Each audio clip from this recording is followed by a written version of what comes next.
I trusted her like a mother, and she destroyed me. Lies, betrayal, and manipulation turned my life into a nightmare. My friends, my girlfriend, even my family, she convinced them I was a monster. What Janet did was unforgivable, and uncovering the truth nearly broke me. Can someone you love really betray you so completely?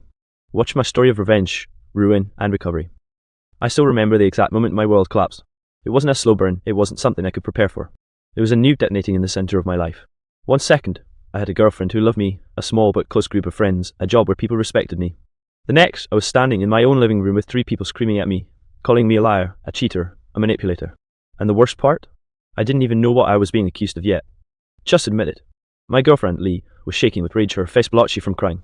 Admit that you've been sleeping with Madison. Admit it so I don't have to keep picturing you with her. I froze. My chest felt like it had caved in. Madison? She was Lee's best friend. My best friend's girlfriend. Someone I treated like a sister. What are you talking about? I stammered. That's insane, I've never... Don't you dare deny it, my best friend, Kyle, cut me off, stepping forward like he was about to swing at me. His eyes were full of disgust, like I was something he scraped off his shoe. Janet told us everything. Janet. My godmother. My second mom. The woman who practically raised me after my dad bailed and my mom was drowning in 2 jobs. The one person in the world I thought I could never lose. Hearing her name in that moment was like a knife between my ribs. She said she caught you, Lee spat, her voice breaking. She said she saw you 2 together. God, I believe you when you swore you'd never hurt me, and the whole time you've been sneaking around with my best friend. I swear, I felt the ground tilt beneath me. My ears were ringing. I couldn't breathe. Lie, I managed to choke out. I never touched Madison. I would never do that to you, Lee. You know me. But Lee just shook her head like she couldn't even look at me. Kyle was pacing, his fist clenching. And Madison wasn't there, of course she wasn't. She was avoiding me like the plague by then, convinced of something I had never done. The air in the room was thick with rage and betrayal. My own home felt alien. I looked at Lee, the woman I thought I'd marry, and all I saw was disgust and heartbreak. I looked at Kyle, the guy who'd been my brother since middle school, and all I saw was hate. And standing behind them, smirking faintly like she was watching a performance she'd orchestrated, was Janet. I'll never forget the way she tilted her head, almost pitying, like, "Poor boy, you finally got gore." "I told you," she said softly, her voice sugar-coated poison. "I didn't want to be the one to break it to you, Lee, but someone had to. He's been lying for months." I snapped. My voice cracked when I shouted, "You're lying. Janet, why are you doing this?" But no one heard me. Or maybe they didn't care. My protest sounded weak, pathetic, against the conviction in Janet's voice. Lee broke then. She crumpled to the floor, sobbing, screaming into her hands. Kyle pulled her into his arms, glaring at me like I was a monster. "You're dead to me," he said. 4 words that shattered a decade of friendship. And then they left. Just like that. The love of my life, the brother I never had, storming out the door while Janet put a comforting hand on Lee's shoulder like she was some saint. And I was left alone, standing in the wreckage of everything I thought was solid. When the door slammed shut, I sank to the floor. My chest physically hurt. I couldn't stop shaking. I felt dirty, diseased, like I'd been painted with a stain that would never come off. And all I could think was, why? Why would she do this? Why would the woman who raised me, the one I trusted more than anyone, twist a knife into my life like this? I wanted to call Lee, to run after her, to beg her to look me in the eye and see the truth. But my phone lit up with messages, screenshots, accusations, people telling me to stay the hell away from them. Word was already spreading. Janet had been busy. By the end of that night, I wasn't just dumped. I wasn't just abandoned by my best friend. I was radioactive, untouchable, alone. And as I sat there in the dark, staring at the cracks forming in my entire world, I realized something that made my blood run cold. This wasn't an accident. Janet wanted me destroyed. And she was just getting started. To understand how Janet managed to burn my entire life to the ground, you need to know what she was to me. Janet wasn't just my godmother on paper, she was family in every way that counted. When I was 6, my dad walked out. My mom was left juggling double shifts at the hospital, barely able to sleep, let alone raise a kid on her own. Janet stepped in like some kind of saviour. She lived a few streets away and would pick me up from school, cook me dinner, help me with homework. She came to every game, every recital, every award ceremony. When my mum finally collapsed from exhaustion one night and had to be hospitalised, it was Janet who sat by my bed and promised, "I'll always protect you, no matter what." And I believed her. She had this way of making me feel safe, like I wasn't just some kid with a fractured family. Even when I grew older, went through awkward teenage years, got into fights at school, she was always the one I called. If I screwed up, she was firm but forgiving. If I succeeded, she celebrated louder than anyone else. Looking back now, it feels sick to remember how much I adored her. How much I trusted her. When Lee and I started dating in college, Janet was thrilled. She'd always say things like, "Finally, someone patient enough to handle your stubbornness." Lee laughed it off, but I noticed Janet always positioned herself as this gatekeeper, like Lee had to pass her inspection. At the time, I thought it was just overprotectiveness. Then there were the subtle comments. "You know, Lee spends a lot of time texting late at night. Don't you wonder who it is?" Or, "Kaz's been hanging around your girlfriend a lot, huh?" She always said it lightly, like a joke, but there was a sharpness underneath. I brushed it off, told myself she was just nosy. The first real red flag came at family BBQ. Lee had gone inside to grab drinks, and Janet leaned close to me, lowering her voice like she was confiding some terrible secret. She's a beautiful girl, she whispered. Be careful, beautiful girls always have options. I laughed it off nervously, but the way she looked at me, it wasn't motherly. It was calculating. Over the years, Janet became this constant presence in my relationships, in my friendships, even in my career. When I got my first job, she celebrated with me but then immediately asked, so how many female coworkers do you have? You need to be careful. Women at work can cause issues. At the time, I thought she was just looking out for me. But now I realize she was planting seeds. Doubt. Suspicion. Division. By the time they moved in with me, Janet was practically part of our household. She'd drop by unannounced, bring food, give advice Lee never asked for. Sometimes she'd make passive-aggressive comments, so, you let him cook, bold move, or, interesting choice of outfit, Lee. Always with a sweet smile that made it sound harmless. Lee would sometimes complain. Does she have to be in our business all the time? I defend Janet, saying, she's just trying to help, she's been there for me my whole life. I realise now that's exactly what Janet wanted, to be untouchable. To be the saint in everyone's eyes. The real tension started when Madison entered the picture. She was Lee's best friend, Kyle's girlfriend, part of our tight-knit circle. We'd all hang out together, game nights, parties, weekends at the lake. I treated Madison like a sister. There was never a hint of anything more. But Janet, she ceased on it. One night after everyone left, Janet stayed behind to help clean up. She leaned against the counter and said, you and Madison seem close. Yeah, she's great. She's like family, I replied without thinking. Janet tilted her head, eyes narrowing. Just be careful, people might misunderstand. It made me uncomfortable, but again, I brushed it off. That was the last time I underestimated her. Because a few weeks later, things started to shift. Madison grew distant, Lee became more suspicious, and Kyle started picking fights over nothing. At first, I thought it was coincidence, the normal ups and downs of friendships and relationships. But it was too precise. Too targeted. And then came the night it all exploded when Lee confronted me. Kyle stood beside her, and Janet dealt the final blow with her poisonous words. That night wasn't random. It was the result of years of careful manipulation. And I was only just beginning to realise how deep Janet's claws went. It wasn't until days later, after Lee and Kyle had cut me off completely and Madison had vanished from my life, that the full nightmare became clear. I had been trying to crawl out of the emotional wreckage Janet left me in, piecing together fragments of her lies, when I stumbled across the proof. It started with my phone. I found a folder, one of those hidden folders you forget exist, full of screenshots, text chains, and voice notes. Every accusation Lee and Kyle had screamed at me. Every suspicion they'd insisted was real. Janet had planted it herself. There were texts from Lee to Janet, desperately asking for advice, completely manipulated. Do you really think he's cheating? I can't stop thinking about it. And Janet's replies were cold, venomous. I'm afraid it's true. I wouldn't trust him around Madison. You need to protect yourself. Then I found the recordings. Audio messages Janet had secretly captured, taking casual conversations I had with Madison and twisting them into evidence of affairs I never had. Every word I'd said, every laugh I shared with friends had been edited, misrepresented, weaponized. And the final blow? She'd spread rumours to my coworkers, neighbours, and even my extended family. Screenshots of fake confessions she'd fabricated. Messages that made it look like I had been lying, cheating, betraying everyone I loved. By the time Lee confronted me, the web was already spun. She had everyone believing I was a fraud, a monster, a man unworthy of trust. I remember collapsing in my apartment, my hands shaking so violently I couldn't hold the phone. My chest burned. My head throbbed. I couldn't breathe. Every friendship I had, every relationship, every ounce of stability I'd worked for since childhood had gone. And then came the messages from other people, friends I hadn't spoken to in years, coworkers whispering behind my back, even my mum sending a trembling text. Are you okay? I heard things I don't know what to think. Janet had weaponized my entire life against me. Every person I cared about had been poisoned by her lies.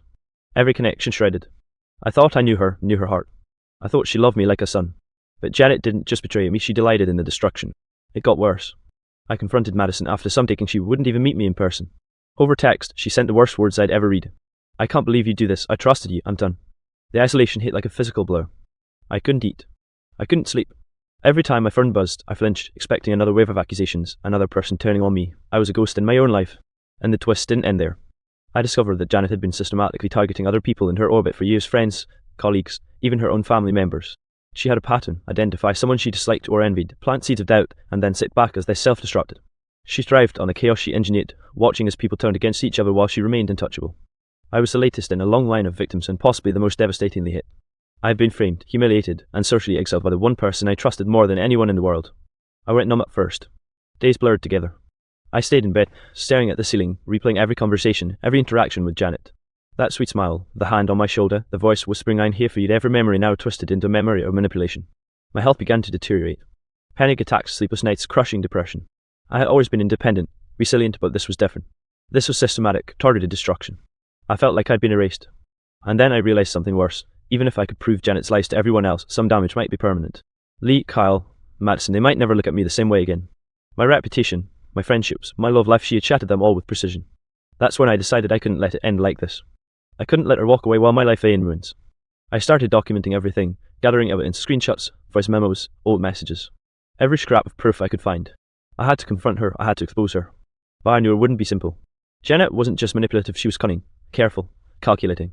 She had decades of experience weaving lies and controlling narratives. I was stepping into a war I didn't fully understand yet. A war I didn't know if I could survive. I remember the exact moment I decided I couldn't hide anymore. I had spent weeks gathering proof screenshots, voice recordings, messages, even eyewitness accounts from people Janet had tried to manipulate. My hands were shaking as I walked up to her front door, my chest pounding like it was trying to escape my ribcage. This wasn't just about revenge anymore. It was about reclaiming my life. When Janet opened the door, her face was calm, polite, almost angelic. But I could see the flicker of amusement in her eyes. She knew I was coming. She always did. "Hey honey," she said sweetly. "What's wrong?" I stepped inside, ignoring her greeting. Don't even pretend I know what you've done." My voice cracked, but there was steel underneath it. "I have every text, every call, every manipulation. You've destroyed my relationships, my friends, my family. You've spread lies about me, and I know it was all you." Janet tilted her head, pursing her lips like a cat savoring a mouse. "Oh, poor baby," she cooed. "You really believe you know the whole story?" "Yes, I shouted, the first real surge of anger since this nightmare began. "You've been lying for months, years even. I trusted you more than anyone, and you've ruined me. How could you?" Her laugh was soft, almost musical, but it made my blood boil. "Ruined you? No, sweetheart. I liberated them from the truth you tried to hide. You were toxic. You were careless. I just opened their eyes. I felt bile rise in my throat. You're insane. This wasn't about protecting anyone. This was about controlling, about hurting me. I trusted you with everything. And you..." "I taught them to survive," she interrupted, her voice cold now, razor sharp. "You would have dragged them down with your lies if I hadn't stepped in, admitted you lied. You manipulated. You think you're innocent, but you're not." I lunged at her with the stack of evidence I brought. "All of this proves everything. You twisted words, fabricated messages, made everyone hate me." For a moment, she looked genuinely startled, but it didn't last. She caught herself, smirking as she realized she couldn't talk her way out of the evidence. "Impressive," she said. "You've been busy, but do you really think anyone will believe you over me? I'm the godmother. I'm the pillar of this family. I don't care what you are." I shouted. "You're a manipulative liar and a fraud. You've destroyed me, and I'm done letting you get away with it." The confrontation escalated. I had called Lee and Kyle ahead of time, showing them the proof of a video call.